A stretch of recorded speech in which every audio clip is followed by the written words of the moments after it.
Traffic at siksikan ang sinuong ng ilang mamimili para makahanap ng murang panregalo sa Divisoria sa Maynila.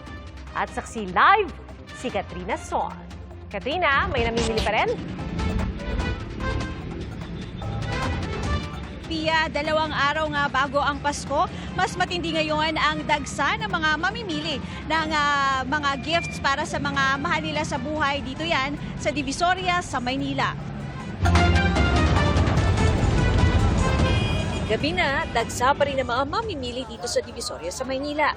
Mga panregalo na pasok sa budget ang dinarayo ng karamihan dito.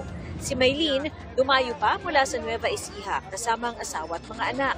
Ready raw silang makipagsiksikan dito sa Divisoria. Dito raw kasi niya pipilhan ang pamasko ang kanyang mga anak. Kasi alam ko po na magiging masaya po sila. Yun naman po yung para po sa isang magulang, yung makita pong masaya yung mga anak. Ang Pasko po ay para sa mga bata. So, ang panahon po na tayo para sa kanila. Tiyaga at pasensya naman ang baon ng mga mamimili. Hindi raw kasi basta-basta ang traffic na susungin makapunta lang dito. Maging ang siksikan. Sulit naman daw makabili lang ng regalo para sa mga mahal sa buhay. Mas kapansin-pansin din ngayon ang pagtuon ng mga mamimili sa mga regalong magagamit o na isusuot sa araw-araw, gaya ng pangregalong damit.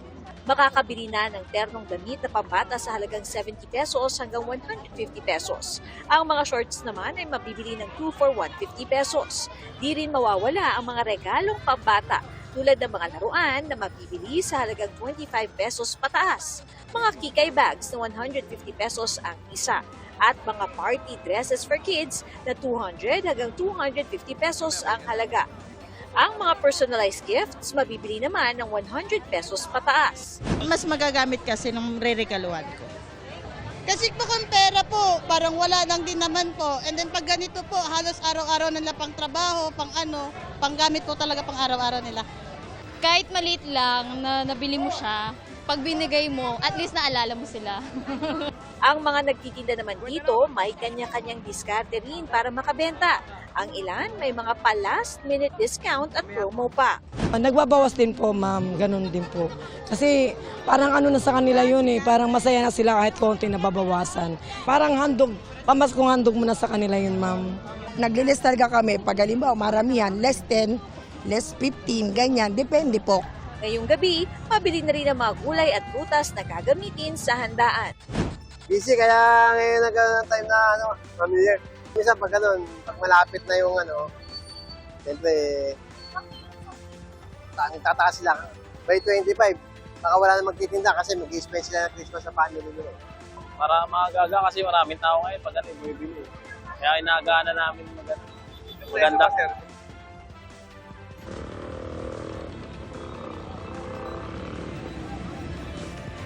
Pia, mula naman kaninang hapon hanggang sa mga oras na ito ay mabigat pa rin ang daloy ng trapiko rito, lalong-lalo na sa may Juan Luna Street hanggang palabas na yan ng Recto Avenue dito sa Maynila.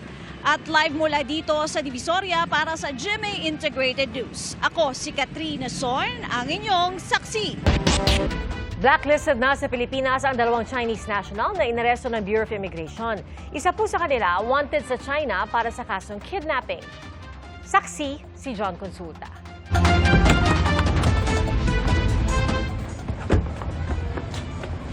Pagkakuha ng senyas sa asset, sumalakay na mga operatiba ng BI Fugitive Search Unit. Una nilang pinosasan ang Chinese national na inabutan sa labas ng bahay. Inabutan namang natutulog sa sala ang Chinese ding pangunahing target ng operasyon. Meron po siyang kinakaharap na kaso sa kanilang bansa. Ayon po sa kanila, ito pong si Shi ay wanted ng Chinese police for kidnapping at meron pong standing warrant of arrest issued po ng Public Security Bureau of Jinjiang City noong 2024. Ito yung isa sa mga kwarto ng bahay na pinasok ng Bureau of Immigration and Fugitive Search Unit. Pero ang isa sa mga nakaagaw pansin ay itong weighing scale, electronic weighing scale. Nandito, mayroong mga maleta, at ito medyo highlight mga kapuso. Mayroong 3 volt na nandito sa sulok Merong small, medium, at large. Ayan. So, hindi pa natin tukoy kung ano naman yan ay nakuha sa pag-iingat nitong mga na-arestong Chinese fugitive dito sa bahagi ng Taytay Rizal. Bukod sa mga gadgets, Wi-Fi radios at cellphones, nakumpiska rin ng raiding team ang LTO driver's license ng isa sa mga Chinese fugitive na merong litrato niya pero Pilipino ang nakalagay na pangalan.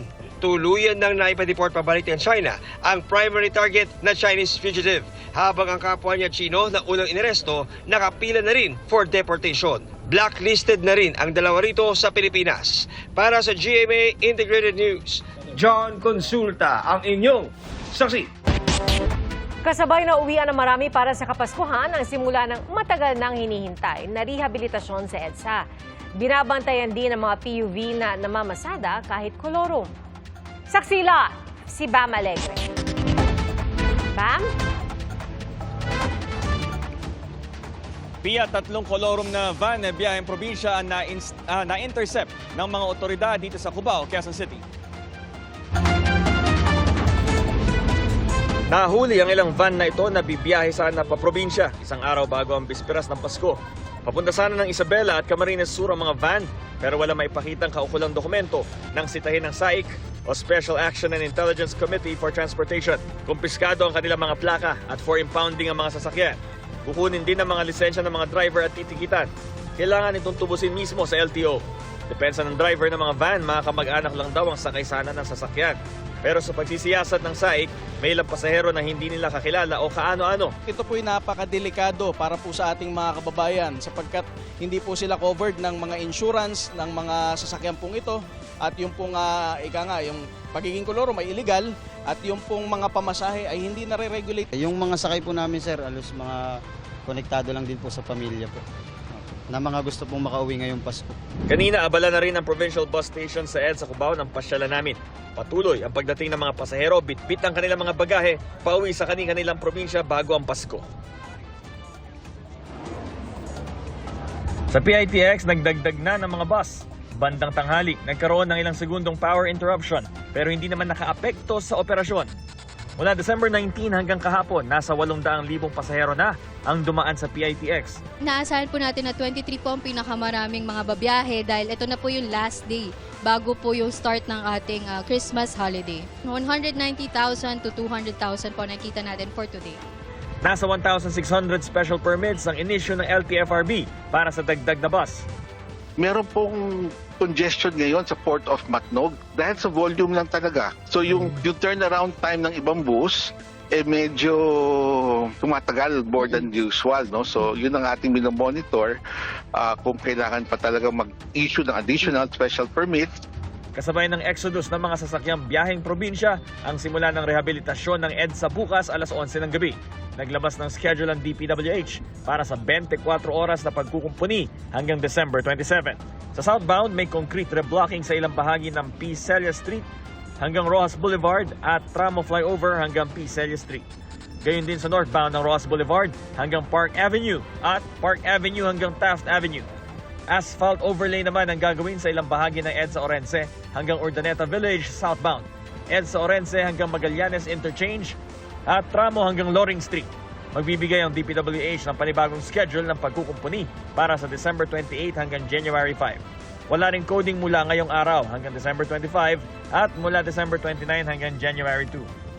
Sa kanto naman ng EDSA at Scout Borromeo sa Quezon City, tumagilid ang isang van matapos sumalpok sa concrete barriers ng EDSA southbound pasado alas 10:30 ng umaga. Nagtulungan ng mga motorista para mailabas ang mga naipit na pasahero. Ayon sa MMDA, isa ang sugatan. Wala namang indikasyon na nakainom ang driver.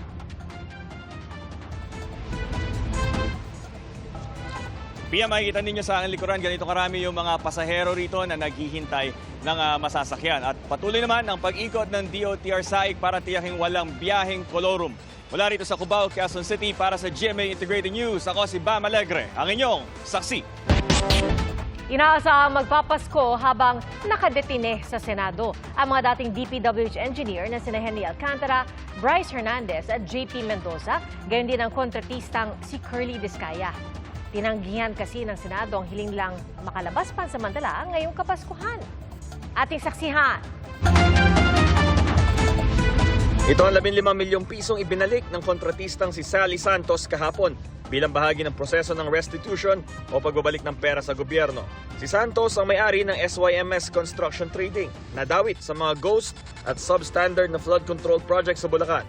Nadawit din ang kumpanya sa hiraman ng lisensya ng mga kontratista ng gobyerno para umano sa mga proyekto ng DPWH. Ayon sa DOJ, sa kabuuan, 20 milyong piso na naibalik ni Santos, kabilang ang 5 milyong pisong naibalik niya noong December 4. Ang kabuuang halaga ibabatay raw sa royalty fees na nakuha umano ni Santos sa hiraman ng lisensya. Nabigyan na raw ng provisional admission sa WPP si Santos, gaya ni na dating DPWH Bulacan 1st District Engineer Henry Alcantara at dating DPWH NCR Director Gerard Opulencia na nauna na rin magsaoli ng pera sa DOJ. Nananatiling nakakulong si Alcantara sa Senado matapos siyang makontempt noong mga pagdinig.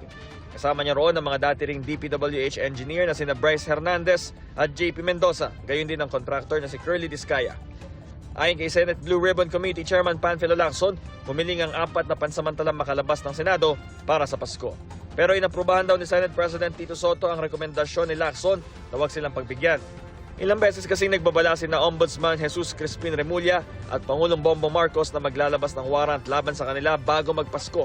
Kaya may security risk daw na tumakas sila. Papayagan lang daw silang dumalo sa misa sa Senado at mabisita ng kani-kanilang mga pamilya. Ang asawa naman ni Curly Discaya na si Sara nakakulong sa Lapu-Lapu City Jail dahil sa mga kasong graft at malversation para sa Ghost Flood Control Project sa Davao Occidental. Nananatili namang at large si dating Congressman Saldico na may warrant pa rin sa graft at malversation dahil sa anomalya sa proyekto sa Oriental Mindoro. Ayon kay Interior Secretary John Vic Remulla, may ginagawang 5 palapag na basement sa bahay ni Ko sa Forbes Park. Base raw yan sa impormasyon mula sa Homeowners Association at Construction Plan. We always assume that it is for parking, but it is to our knowledge that it was going to be used for storage of money. Because fire goes upwards. So they put the money below, in the lowest point of the house, so that it won't be harmed there sa fire.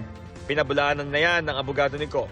Espekulasyon lang daw ang sinasabi ni Remulla na sa basement iimbakin ang pera para di madamay kapag nagkasunog. Ilabas daw dapat ni Remulla ang pinagmulan ng impormasyon na wala raw sa building o construction plan. Pangsasakyan lang daw ang disenyo ng basement. Para sa GMA Integrated News, ako si Bam Alegre, ang inyong saksi. Mga kapuso, maging una sa saksi. Mag-subscribe sa GMA Integrated News sa YouTube para sa iba't ibang balita.